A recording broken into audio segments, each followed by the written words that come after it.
Comment reconnaître facilement toutes les entités dans Phasmophobia partie 3. Si l'entité vous fait une empreinte UV à 6 doigts, c'est un Obake. Si vous entendez votre propre battement de cœur quand vous êtes à 15 mètres de l'entité, c'est un Raiju. Si vous avez 7 courbes au tableau d'activité dans le camion, alors c'est un jumeau. Si l'entité, quand il fait froid, est très rapide et quand il fait chaud, est beaucoup plus lente, alors c'est un Nantou. Si l'entité fait un EMF2 sur le disjoncteur directement, alors c'est un Jin.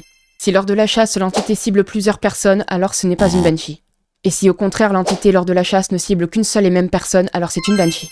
Si l'entité est un Skinodome, alors ce n'est ni une Banshee, ni une Diane.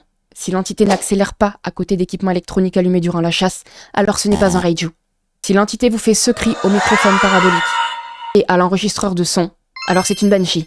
Si l'entité apparaît en forme d'ombre quand vous utilisez la boîte à musique ou le cercle d'invocation, alors c'est une ombre. Si l'entité allume une bougie, alors ce n'est pas un Onryo. Si l'entité éteint un interrupteur directement après que vous l'ayez allumé, alors c'est peut-être un cauchemar. Refaites plusieurs fois le test pour confirmer.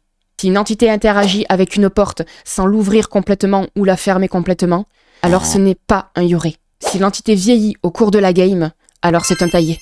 Si la vidéo te plaît, n'hésite pas à la liker, à la partager, à la republier, à taguer tes amis, ça soutient énormément. Et n'hésite pas également à venir me voir en live sur Twitch du lundi au vendredi à partir de 13h30. Je te dis à très vite dans une prochaine vidéo. Des bisous!